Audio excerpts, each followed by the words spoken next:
hello' everyone নমস্কাৰ সকলোকে easy Assam exam নামৰ এই চেনেলটোলৈকে সকলোকে স্বাগতম জনাইছোঁ চ' আজি এই ভিডিঅ'টোত আমি নতুন এটা ইনিচিয়েটিভ ল'ব ট্ৰাই কৰি আছোঁ য'ত নেকি আমাৰ যোনটো হাইকোৰ্ট যোনটো জে এৰ যোনটো এক্সাম আছে জুনিয়ৰ এডমিনিষ্ট্ৰেটিভ এছিষ্টেণ্টৰ চ' তাতে যিখিনি চিলেবাছ আছে সেইখিনি আমি এই ভিডিঅ'টো ডিছকাছ কৰিম লগতে আমি জি কেৰ এটা ছিৰিজ লৈ আহিব ট্ৰাই কৰি আছোঁ য'ত নেকি আমি এম চি কিউজ বিশেষকৈ ইয়াতে প্ৰেক্টিছ কৰিম ঠিক আছে চ' তোমালোকে যোনে যোনে এই ক্লাছটো জইন কৰা এই গোটেই PDF খিনিৰ কাৰণে আমাৰ যোনটো টেলিগ্ৰাম চেনেল আছে সেইটো জইন কৰিব পাৰা য'ত নেকি এই ক্লাছটোৰ PDF খিনি পাই যাবা আৰু তাৰ লগতে আমি প্ৰায় 30টামান ভিডিঅ' যিমানকেইটা পাৰোঁ ইয়াতে আমি প্লেন কৰি থৈ দিছোঁ চ' গোটেইকেইটাৰ কাৰণে তোমালোকে এই চেনেলটো ছাবস্ক্ৰাইব কৰিব পাৰা আৰু ইম্পৰ্টেণ্ট আমি MCQsবিলাক ইয়াতে লৈ আহিম য'ত নেকি তোমালোকে এটা প্ৰেক্টিছ ছেশ্যন ইয়াতে বহুত ধুনীয়াকৈ কৰিব পাৰিবা অ'কে চ' অলপমান আমি ইয়াতে যিহেতু এইটো ফাৰ্ষ্ট ভিডিঅ' হয় regarding the junior administrative assistant of Guwahati high court আমাৰ চেনেলত চ' আমি অলপমান চিলেবাছখন ডিছকাছ কৰি লওঁ কেনেকৈ গোটেই ছিৰিজটো আমি আগবঢ়াম যিহেতু অলমষ্ট আমাৰ হাতত 2 মাহমান টাইম আছে 2 মাহৰ পৰা বা 50-50 ডেইজমান আমাৰ তাত আছে অ'কে ৰাইট চ' ডেইলি বা এদিন দুদিনৰ মূৰে মূৰে আমি MCQ ছিৰিজবিলাক লৈ আহি থাকিম প্ৰাইমেৰিলি আমি GK আৰু জেনেৰেল এপ্টিটিউডৰ MCQsবিলাক আনিম ঠিক আছে চ' আমি ইয়াতে দেখা পাইছোঁ যে 120 মাৰ্ক টোটেল আমাৰ পেপাৰখনত আছে ঠিক আছে আউট অফ উইচ 50 মাৰ্কছ আমাৰ আহিব জেনেৰেল ইংলিছ আৰু তাৰ লগতে GK আহিব আৰু লগতে কম্পিউটাৰ নলেজ আহিব আমাৰ 30 মাৰ্কৰ অ'কে আৰু জেনেৰেল এপ্টিটিউড আহিব আমাৰ 20 মাৰ্কৰ চ' এইখিনি মিলাই আমাৰ 100 নম্বৰ আৰু অসমীয়া ছেকশ্যনটোৰ পৰা আমাৰ আহিব ৰাফলি এৰাউণ্ড 20 মাৰ্কছ অ'কে যোনটো আমাৰ কোৱালিফাইং নেচাৰৰ হ'ব ঠিক আছে ৰাইট য'ত আমি 8 নম্বৰ পাবই লাগিব এই পৰীক্ষাটো পাছ কৰিবৰ কাৰণে ৰাইট চ' যিমানখিনি আমি দেখা পাইছোঁ চ' ৰাফলি 70 বা 75+ হ'লে the job can be very much secured okay right so' আমি অলপ থুলমূলভাৱে GKৰ চিলেবাছখন যিখিনি প্ৰেডিক্টেবল লাইনছত আমি PYQ চাই কিনে দেখা পাইছোঁ ৰাইট যোৱা বছৰ বা তাৰে আগৰ বছৰ যিমানবিলাক এক্সাম হৈ গ'ল তাৰ ওপৰত ভিত্তি কৰি কিনে এই গোটেই MCQ ছিৰিজটোত আমি প্ৰথমতে GKৰ কুৱেশ্যনছখিনি আনিম তাৰপিছত আমি আনিম এপ্টিটিউডৰ যিখিনি কুৱেশ্যনছ MCQs আছে ৰাইট এপ্টিটিউডৰ আমি যিখিনি পৰ্শ্যন আমি দেখা পাম আৰু তাৰ লগতে আমি ইংলিছৰ ছেকশ্যনখিনিও একদম শেষত লৈ কিনে আহিম বিকজ ইংলিছৰ ছেকশ্যনখিনি বহুত বেছি important from the exam point of view ঠিক আছে বাট এই চেনেলটো প্ৰাইমেৰিলি আমি GS বা এপ্টিটিউডৰ কাৰণে বেচিকেলি খোলা হৈছে ঠিক আছে ৰাইট চ' GSৰ চিলেবাছখন আমি থুলমূলভাৱে চাই লওঁ যিখিনি নেকি PYQsৰ পৰা ইয়াতে আমি ডিনোট কৰিব পাৰিছোঁ অ'কে চ' ইয়াতে তোমালোকে চাবা কাৰেণ্ট এফেয়াৰ্ছ নেশ্যনেল আৰু ইণ্টাৰনেশ্যনেল ইম্পৰ্টেঞ্চৰ আমি চাম ঠিক আছে য'ত নেকি আমি ডাইৰেক্ট MCQs ইয়াতে বেছিকৈ এক্সপেক্ট কৰিম ঠিক আছে ৰাদাৰ দেন আমি ইয়াতে তোমালোকৰ ষ্টেটমেণ্ট বেছ MCQs এক্সপেক্ট কৰাতকৈ যদি আমি APSC প্ৰিলিমছত চাওঁ য'ত নেকি ষ্টেটমেণ্ট বেছ কুৱেশ্যনৰ সংখ্যা আমি বেছিকৈ দেখা পাওঁ অ'কে চ' ইয়াতে আমি কি কৰিম আমি ডাইৰেক্ট কুৱেশ্যনছৰ প্ৰেক্টিছ বেছিকৈ কৰিম ঠিক আছে আৰু তাৰ লগতে আমি ইকনমিক্সৰ কুৱেশ্যন দেখা পাম ইণ্ডিয়ান হিষ্ট্ৰী কুৱেশ্যন দেখা পাওঁ ইণ্ডিয়ান কনষ্টিটিউশ্যন বেচিকেলি আমি পলিটি ছেকশ্যনটোৰ কথা কৈ আছোঁ ইণ্ডিয়ান কনষ্টিটিউশ্যনৰ ঠিক আছে প্ৰাইমেৰিলি এইবিলাক ছেকশ্যনৰ পৰা আমি ষ্টেটিক কুৱেশ্যনৰ সংখ্যা বেছিকৈ দেখা পাওঁ ৰাইট ইকনমিক্সৰ পৰা আমি এই ছেকশ্যনটোত ষ্টেটিক কুৱেশ্যনছ বেছিকৈ দেখা পাওঁ ঠিক আছে ৰাইট তাৰ লগতে ছায়েন্স এণ্ড টেকন'লজি লগতে ইণ্ডিয়ান জিঅ'গ্ৰাফী ছায়েন্স এণ্ড টেকন'লজিত আমি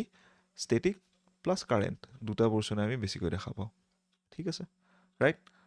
লগতে আমাৰ ৱৰ্ল্ড অৰ্গেনাইজেশ্যন ক'ত আছে ৱৰ্ল্ড অৰ্গেনাইজেশ্যনৰ হেডকোৱাৰ্টাৰবিলাক ৰাইট সেইখিনি বহুতখিনি সোধা যায় তাৰ লগতে কি ইণ্ডেক্স তেওঁলোকে ইয়াতে উলিয়ায় অ'কে তাৰ লগতে ফেমাছ প্লেচেছ ইন ইণ্ডিয়া ক'ত কোনটো লেক আছে ৰাইট অসমৰ কোনখন ডিষ্ট্ৰিক্টত কি আছে তেনেকুৱা কুৱেশ্যনছ ভালেখিনি সোধা হয় তাৰ লগতে about India and its neighbouring countries আৰু লগতে কাণ্ট্ৰিজ আৰু কেপিটেলৰ খুব আমি বেছিক লেভেলৰ কিছুমান কুৱেশ্যন তাতে দেখা পাওঁ আৰু ইণ্ডিয়ান কালচাৰৰ আমি বহুতখিনি কুৱেশ্যন দেখাওঁ ইণ্ডিয়ান কালচাৰত আমাৰ নৰ্থ ইষ্টৰ যোনখিনি ট্ৰাইবেল কালচাৰ আছে ৰাইট ট্ৰাইবেল কালচাৰৰ আমি ইয়াতে বেছিকৈ কুৱেশ্যন দেখা পাওঁ ঠিক আছে ৰাইট অ'কে চ' এইখিনি আমাৰ থুলমূলভাৱে GKৰ যোনটো মেইন চিলেবাছ চ' আমি ইয়াতে টপিক ৱাইজ MCQsবিলাক আনি থাকিম বা জাম্বল কৰি কিনেও কুৱেশ্যনছবিলাক আনি থাকিম অ'কে চ' তাৰপিছত আহে আমাৰ জেনেৰেল এপ্টিটিউডৰ ৰাইট যেনেকৈ পাইপছ এণ্ড চিষ্টাৰ্ণ বা average races and games boats and streams যোনটো আমাৰ ক্লাছ 10ৰ আছে right stock share permutation combination root and cube root right area height and distance HCF and LCM right তাৰ লগতে volume and surface area ratio' and proportion bankers discount simplification so' এইখিনি আমাৰ কাৰণে বহুত বেছি ইম্পৰ্টেণ্ট তাৰ ওপৰত আহি যায় ইয়াতে চিম্পল ইণ্টাৰেষ্ট আৰু compound interest okay right problems on ages বহুতখিনি ইম্পৰ্টেণ্ট টাইম এণ্ড ডিষ্টেঞ্চ আৰু time and work okay so' ইয়াৰ ওপৰত আমি কুৱেশ্যনছ ভালেখিনি ইয়াতে দেখা পাব পাৰোঁ ৰাইট তাৰপিছত আমাৰ last topic that is the general English okay so' general ইংলিছত আমি সকলোৱে জানো যে আমাৰ SSC লেভেলৰ কুৱেশ্যনছবিলাক অলমষ্ট সোধা বা তাৰে নিচিনাকৈ আমাৰ এটা চিলেবাছ জেনেৰেট কৰিব পাৰি যেনেকৈ spot the error fill in the blanks বা ওৱান ৱৰ্ড ছাবষ্টিটিউশ্যন হ'ব পাৰে conversion into direct and indirect narration okay so' এইখিনি তোমালোকে স্ক্ৰীনশ্বট এটা লৈ বা আমাৰ PDF টো ডাউনলোড কৰি কিনে তোমালোকে ইজিলি চাই ল'ব পাৰা অ'কে যিহেতু আমি ইংলিছ ছেকশ্যনটো একদম লাষ্টত আনিম অ'কে চ' আজি GK ছেকশ্যনটোৰ আমাৰ প্ৰথম ক্লাছ হয় অ'কে ৰাইট GK ছেকশ্যনটোৰ আমাৰ MCQ ছিৰিজৰ ফাৰ্ষ্ট ক্লাছ হয় য'ত নেকি আমি ইণ্ডিয়ান কনষ্টিটিউশ্যনৰ ওপৰত MCQছবিলাক ইয়াতে ছল্ভ কৰিব ট্ৰাই কৰিম ঠিক আছে চ' ৰাফলি ইয়াতে 15টামান MCQছ মই ডেইলি আনিম ৰাইট বা কেতিয়াবা আমি 20টামান MCQ ইয়াতে আনিব পাৰোঁ ঠিক আছে অ'কে চ' প্ৰথম কুৱেশ্যনটো হৈছে ইয়াতে যে which of the following acts introduce the communal electorate in India এতিয়া এই কমিউনেল ইলেক্টৰেট ৱৰ্ডটোৰ মিনিংটো কি ৰাইট কমিউনেল ইলেক্টৰেট অলপমান যদি আমি ইয়াতে হিষ্ট্ৰী যদি পঢ়িছোঁ বা কনষ্টিটিউশ্যনেল হিষ্ট্ৰী যোনখন আছে আমাৰ ৰাইট কনষ্টিটিউশ্যনখন কেনেকৈ বনিল কোনকেইখন এক্টৰ পৰা আহিলে চ' তাৰ পৰা যদি আমি চাওঁ কমিউনিটি বা ৰিলিজনৰ ওপৰত বেছ কৰি কিনে ইয়াতে ভোটিং ৰাইটছ দিয়া হৈছিলে অ'কে বা ৰিপ্ৰেজেণ্টেশ্যনৰ ইয়াতে ৰাইটছ দিয়া হৈছিলে চ' ইয়াৰে কাৰেক্ট এনচাৰটো হৈছে তোমালোকৰ option C that is the Indian councils act of 1909 যোনটো আমি কি বুলি কওঁ ইয়াতে মৰলে মিণ্টো ৰিফৰ্মছ বুলি কওঁ অ'কে ৰাইট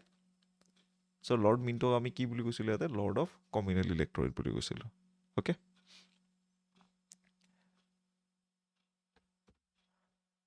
চ' তাৰপিছত আহে question number 2 that is the the instrument of instructions contained in the Government of India Act 1935 has been incorporated in the Constitution of India in the year as so তলৰ দিয়া option কেইটাৰ পৰা কোনকেইটাৰ ইয়াতে instrument of ইনষ্ট্ৰাকশ্যনক আমি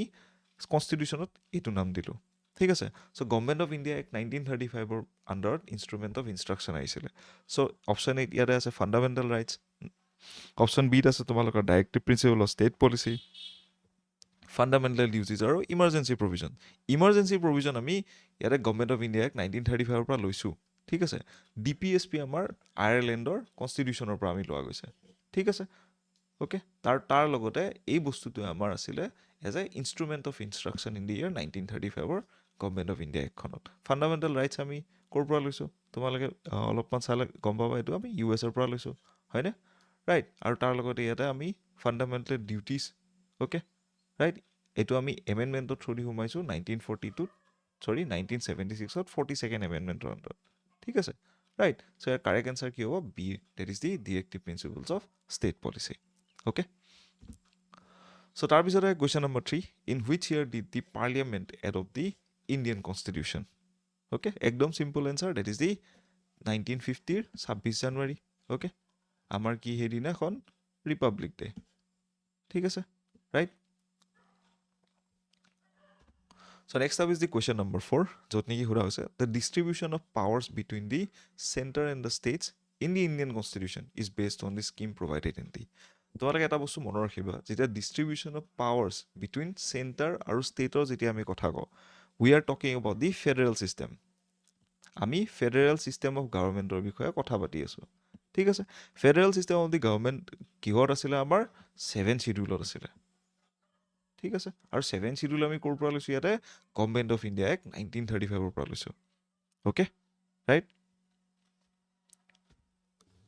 চ' তাৰপিছত আহে question number 5 which act introduce the diarchy at the centre এতিয়া diarchy মানে আমি কি বুজোঁ ডাইৰাৰ্কি মানে আমাৰ আছিলে দুখন list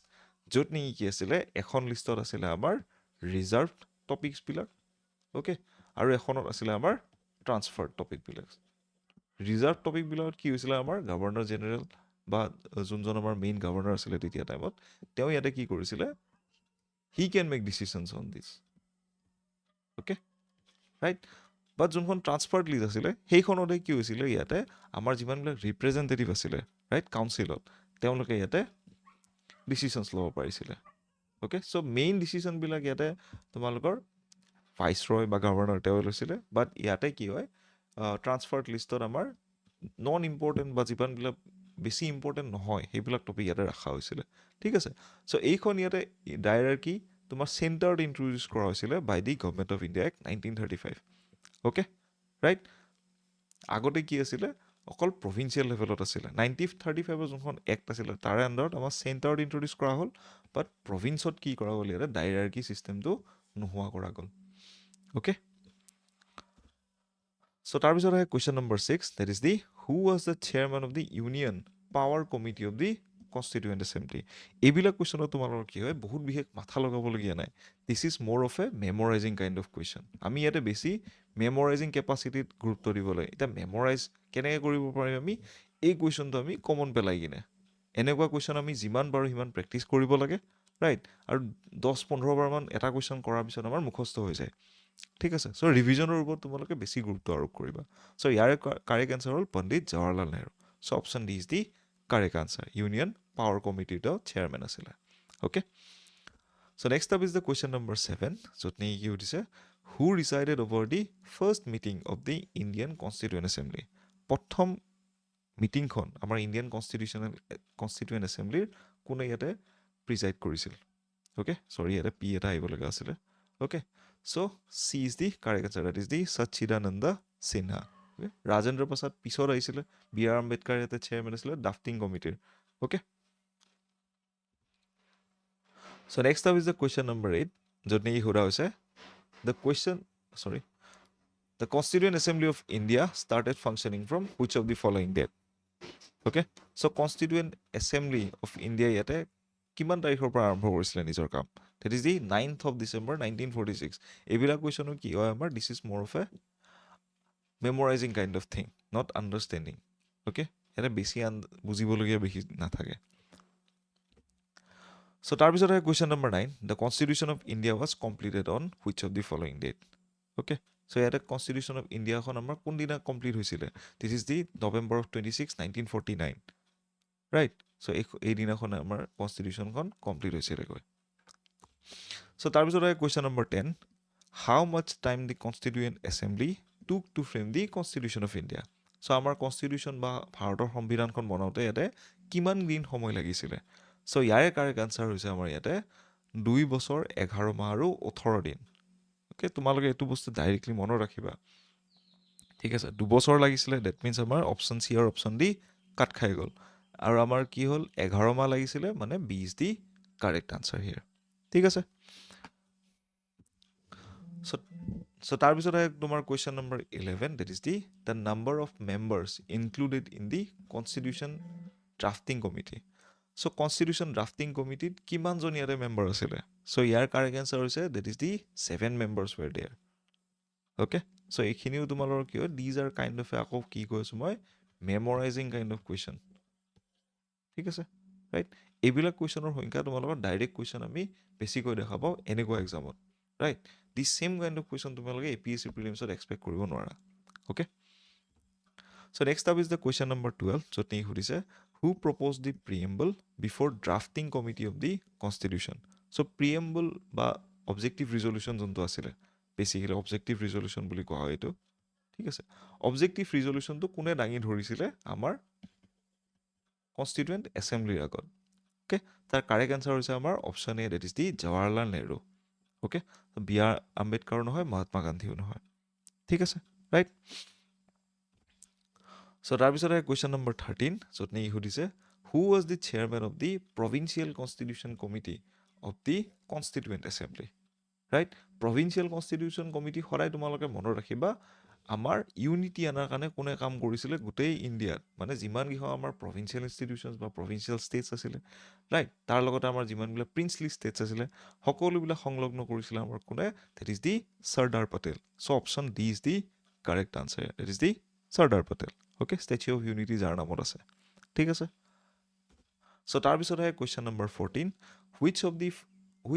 of the following have an unwritten constitution তলৰ কোনখন দেশৰ ভিতৰত ইয়াতে এখন হাতে লিখা বা লিখা ইয়াৰে কনষ্টিটিউশ্যন নাই লিখিত কনষ্টিটিউশ্যন বা সংবিধান নাই ঠিক আছে ইয়াৰ কাৰেক্ট আনচাৰ কি হৈছে আমাৰ বি ইজ দি কাৰেক্ট আছে USA আছে ইণ্ডিয়াৰো আছে পাকিস্তানৰ আছে ঠিক আছে right so' B is the correct answer here so' last question of the day question number 15 in India দুবাৰ আহি গ'ল এইখিনি the polity in Indian polity which one is the supreme ঠিক আছে ইণ্ডিয়ান পলিটিত বা ইণ্ডিয়াৰ গোটেই যোনটো ৰাজ প্ৰণালী বা ৰাজতন্ত্ৰ যোনটো সেই গোটেইটোত তোমালোকৰ কোনটো বস্তু সকলোতকৈ সুপ্ৰিম বা ডাঙৰ হয় ঠিক আছে সুপ্ৰিম কোৰ্ট হয় নেকি নে কনষ্টিটিউশ্যন নে পাৰ্লিয়ামেণ্ট নে religion right okay right so' B is the correct answer that is the constitution ঠিক আছে ৰাইট চ' আজিৰ ক্লাছটোত ইমানখিনি আছিলে ৰাইট চ' এই গোটেই PDF টোৰ কাৰণে তোমালোকে এই QR কোডটো স্কেন কৰি কিনে আমাৰ টেলিগ্ৰাম চেনেলত জইন কৰিব পাৰা অ'কে আৰু আমি এই ছিৰিজটো আমি সদায় ডেইলি আপডেটছ ইয়াতে দি থাকিম আৰু সদায় আমি এই ছিৰিজটো আগবঢ়াই লৈ যাই থাকিম যেতিয়ালৈকে তোমালোকৰ এক্সাম নহয় ঠিক আছে ডিফাৰেণ্ট টপিকছ আৰু ডিফাৰেণ্ট আমি ছাবজেক্টছ লৈ কিনে okay thank you everyone have a good day